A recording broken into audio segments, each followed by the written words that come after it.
آپ اس رستے پہ ہیں وہ رستہ مشکل صحیح، وَإِنَّمَا الْعُسْرِ يُسْرًا إِنَّمَا الْعُسْرِ يُسْرًا، کہ ہر مشکل کے بعد آسانی ہے.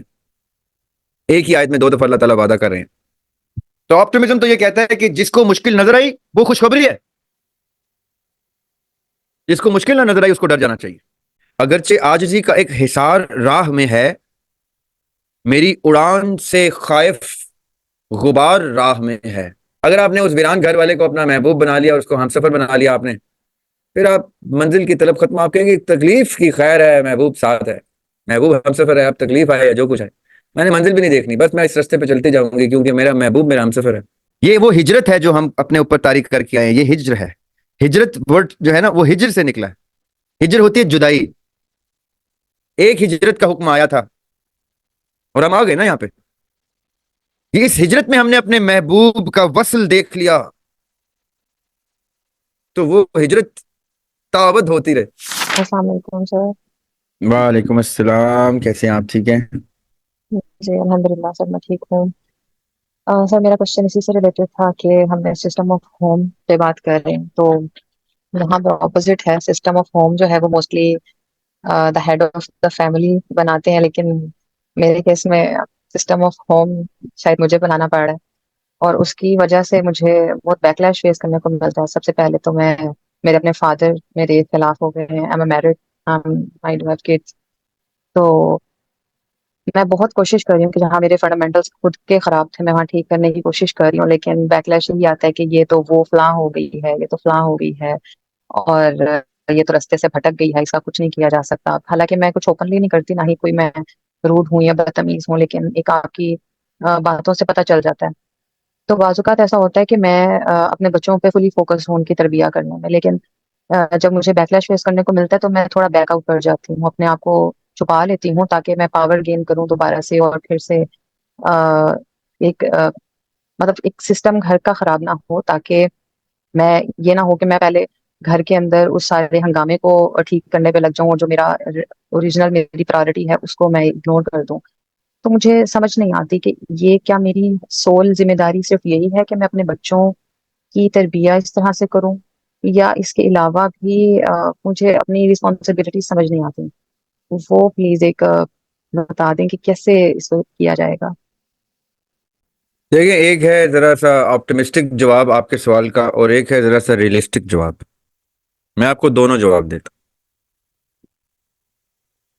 آپٹمزم یہ کہتا ہے کہ ابھی جو علی مرتضیٰ نے بات کی، اگلے 10 20 30 سالوں میں واقعی علی مرتضیٰ ان ٹیبلز پہ بیٹھ کے the fate of the third world countries کے ڈیسیجن میکنگ میں ایک سٹیک ہولڈر ہو. یہ آپٹمزم ہے. اور آپٹمزم توکل کا دوسرا نام ہے. اللہ تعالیٰ کے لیے تو کوئی چیز مشکل نہیں ہے. اللہ تعالیٰ تو کچھ بھی کر دیتے ہیں، کسی کے لیے بھی کر سکتے ہیں، جب دل کرے کر سکتے ہیں. So optimism is a very positive trait of a moment. تو آپٹمزم یہ کہتا ہے کہ آپ جس رستے پہ ہیں وہ رستہ مشکل صحیح، فَإِنَّمَا الْعُسْرِ يُسْرًا إِنَّمَا الْعُسْرِ يُسْرًا، کہ ہر مشکل کے بعد آسانی ہے. ایک ہی آیت میں دو دفعہ اللہ تعالیٰ وعدہ کر رہے ہیں. تو آپٹمزم تو یہ کہتا ہے کہ جس کو مشکل نظر آئی وہ خوشخبری ہے، جس کو مشکل نہ نظر آئی اس کو ڈر جانا چاہیے. پھر اللہ تعالیٰ قرآن پاک میں تو بارہا یہ بات کرتے ہیں، وَبَشِّرِ الصَّابِرِينَ، اور خوشخبری سنا دو صبر کرنے والوں کو. ان اللہ مع الصابرین، دو ہی رخ ہو سکتے ہیں، یا اللہ آپ کے خلاف ہو سکتا ہے یا اللہ آپ کے ساتھ ہوتا ہے. صبر کرنے والوں کے ساتھ کھڑا ہو جاتا ہے اللہ تعالیٰ. قرآن آپٹمزم کی انتہا اپنے وعدوں سے پرووائڈ کر دیتا ہے. اس لیے آپ نے آپٹمزم میں رہتے ہوئے تو کسی چیز کی ٹینشن نہیں لینی، خالی صبر سے کام لے کے استقامت سے کام لینا ہے. صبر کا مطلب ہوتا ہے استقامت، کہ جو کم وقت میں اسی منہج پہ قائم ہوں جس پہ میں چل رہی ہوں یا چل رہا ہوں. یہ ہے صبر، اور یہ آپٹمزم کی انتہا. ایک ہے ریئلزم. ریئلزم یہ ہے کہ میں آپ کو اپنے 2 شعر سناتا ہوں, اس میں ریئلزم پتہ چلے گا آپ کو کہ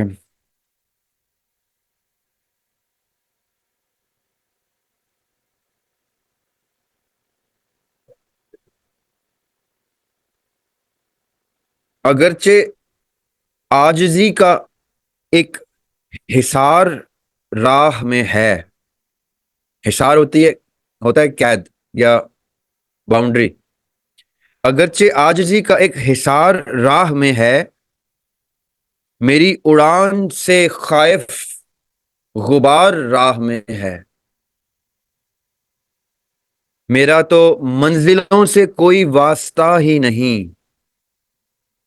میرا تو منزلوں سے کوئی واسطہ ہی نہیں, مجھے یقین ہے پروردگار راہ میں ہے. جب مجھے یہ ہمسفر مل گیا, کبھی کبھی پتہ نہیں آپ کے ساتھ کس کس کے ساتھ ایسا ہوا ہے, کبھی کبھی آپ کو ایسا ہمسفر مل جاتا ہے کہ آپ کہتے ہیں منزل دور ہو جائے.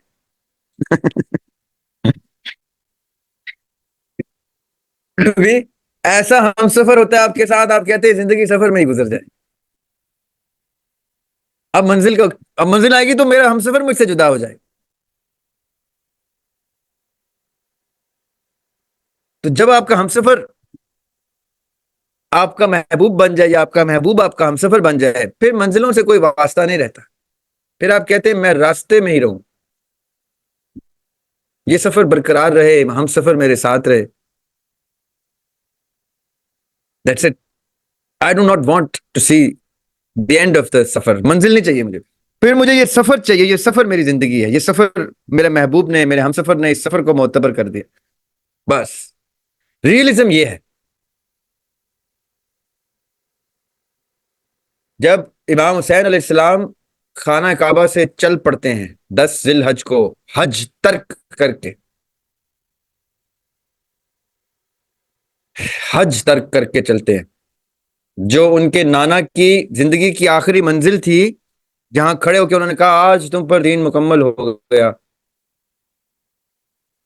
ادھر اسی نانا کے نواسے کھڑے ہوئے ہیں اور لوگ ان کے اصحاب دیکھ رہے ہیں کہ حج کیوں نہیں کر رہے, تو وہ کہتے ہیں میں نے دین مکمل نہیں ہوا, آج تم پر دوبارہ دین مکمل نہیں ہو سکا, تو اس لیے میں جا رہا ہوں, میں حج نہیں کر سکتا. اب وہ سفر میں چل پڑے ہیں. 10 ذی الحج سے لے کے 10 محرم تک کا سفر ہے ان کا. کبھی کسی نے پوچھا کہ ان کی منزل کیا تھی؟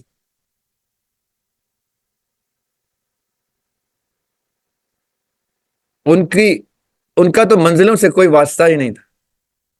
ان کو پتا تھا کہ پروردگار راہ میں ہے.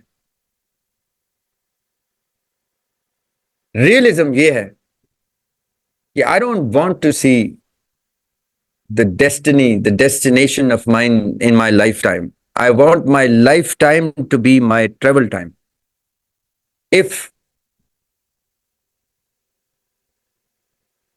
my journey is so beautiful that my beloved accompanies me.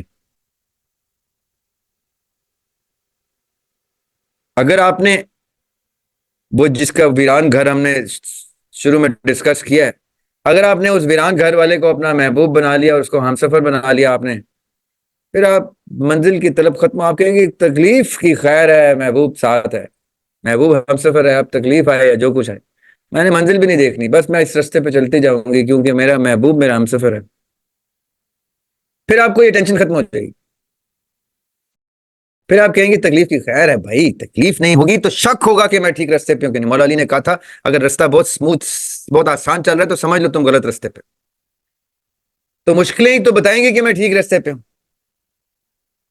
بس ہم سفر میرا محبوب مجھے بن جائے, پھر مشکلیں تو میں جان بوجھ کے لوں گی. That should be your realistic philosophy. سر ایک شکوہ تھا آپ سے کہ آپ نے نکارہ بنا دیا. بالکل میں بہت کچھ کرتی تھی فائنینشلی اپنے آپ کو اسٹیبل کرنے کے لیے, لیکن اب سارا دن محبوب سے باتیں کرنے میں گزر جاتا ہے. تو پلیز اس اسٹیٹ سے باہر کیسے آتے ہیں یہ بھی بتا دیں. اپنے اوپر کوئی کسی یتیم کی کفالت لے لیں, اپنے اوپر کچھ ایسی ذمہ داریاں لے لیں جس کے لیے آپ کو اپنے کمفرٹ زون سے نکلنا پڑے. exactly.